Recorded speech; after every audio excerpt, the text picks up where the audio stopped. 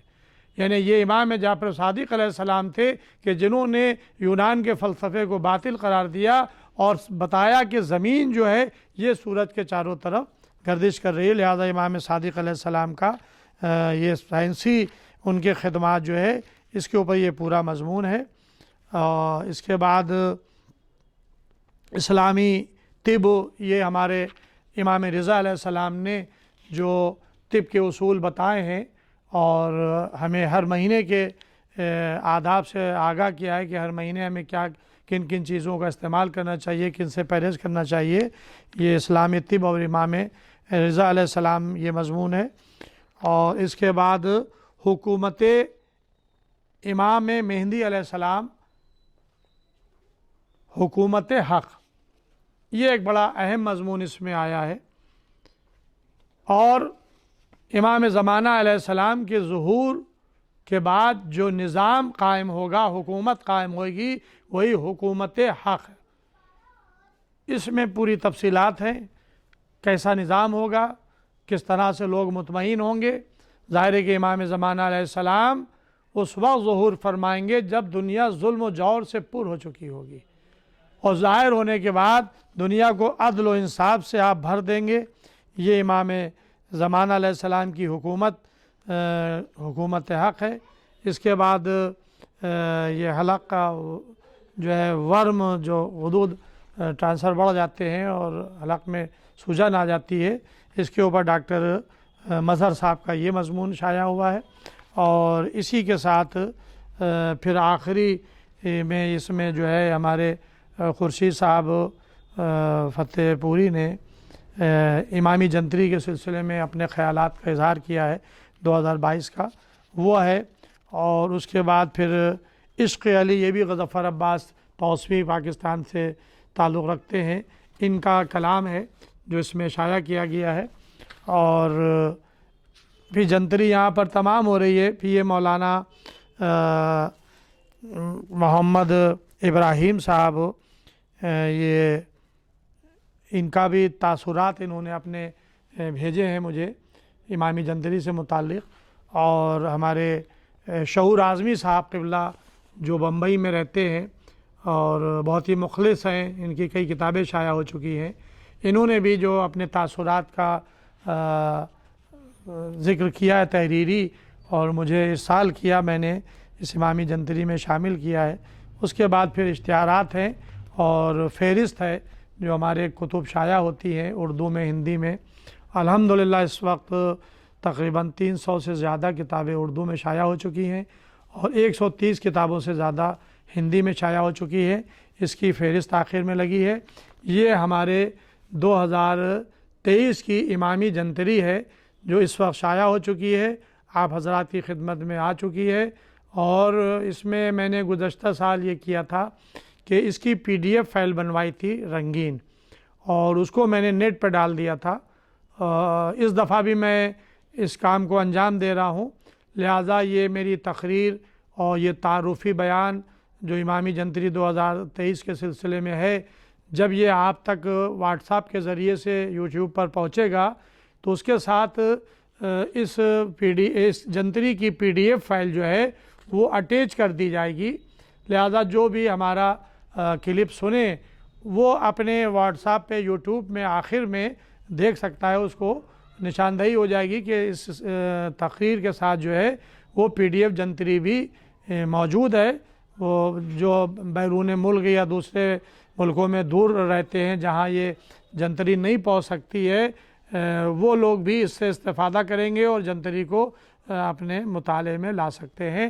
ہم بہت شکر گزار ہیں آپ لوگوں کے کہ آپ نے ہماری اس جنتری کو سراہا اور اس میں مضامین میں بھی اپنے شائع کرتا ہوں اور علماء کرام اور جید علماء کے مضامین کو اس میں لیتا ہوں، اور یہ ظاہر ہے کہ لکھنؤ کی سرزمین سے شائع ہونے والی یہ امامی جنتری ہے جو اماموں کی طرف منسوب ہے۔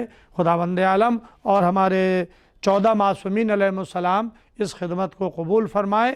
بس یہی آپ سے اللہ کی بارگاہ میں دعا ہے اور آپ سے ریکویسٹ ہے کہ ہماری صحتیابی کے لیے دعا کرے۔ خداوند عالم ہمیں آئندہ بھی خدمت کا موقع دیتا رہے۔ والسلام علیکم ورحمۃ اللہ وبرکاتہ۔ ناظرین السلام علیکم۔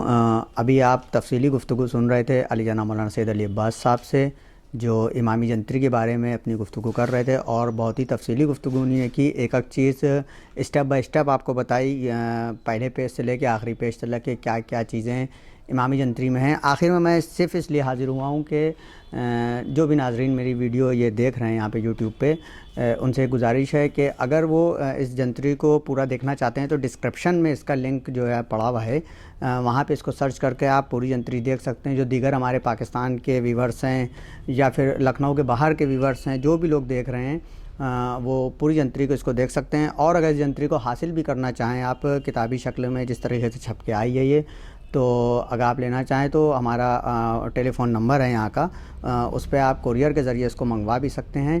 اور اب کی اس کی قیمت صرف 90 روپے رکھی گئی ہے، 19 روپیز، اس میں آپ یہ جنتری حاصل کر سکتے ہیں۔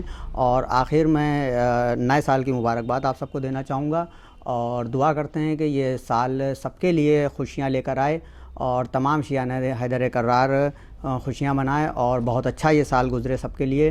اور خاص کر ایک گزارش ہے کہ ہمارے مولانا صاحب کی صحت کے لیے آپ لوگ دعا کریں کہ مولا ان کو صحت یاب کریں، اور جس طریقے سے یہ خدمت عباس بک ایجنسی کی کرتے چلے آ رہے ہیں اسی طریقے سے یہ خدمات کریں۔ شکریہ، السلام علیکم۔